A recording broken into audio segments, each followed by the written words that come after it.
వర్షమును హిమమును ఆకాశము నుండి వచ్చి అక్కడికి ఏలాగు మరలక భూమిని తడిపి విత్తువానికి విత్తనమును భుజించువానికి ఆహారమును కలుగుటకై అది చిగిర్చి వర్ధిల్లునట్లు చేయను, అలాగే నా నోట నుండి వచ్చు వచనములు ఉండును.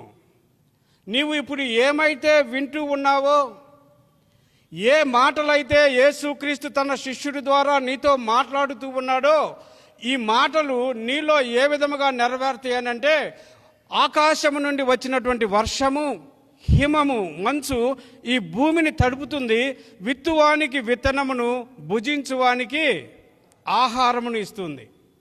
అంతేకాని ఇక్కడ దాకా వచ్చి మరలా తిరిగి పైకి వెళ్ళిపోదు. ఇది యేసుక్రీస్తు చెప్తూ ఉన్నటువంటి మాట, దేవుడు చెప్తూ ఉన్నటువంటి మాట. దేవుడు తన ఆత్మతో రాయించినటువంటి శక్తివంతమైనటువంటి వాగ్దానం ఇది. A powerful promise. శక్తివంతమైన వాగ్దానం ఏంటిదంటే, ఇప్పుడు నువ్వు వింటూ ఉన్నటువంటి మాట నీలో రాకుండా బయటికి వెళ్ళిపోదు, నీలో పని చేయకుండా మళ్ళా నా దగ్గరికి తిరిగి రాదు.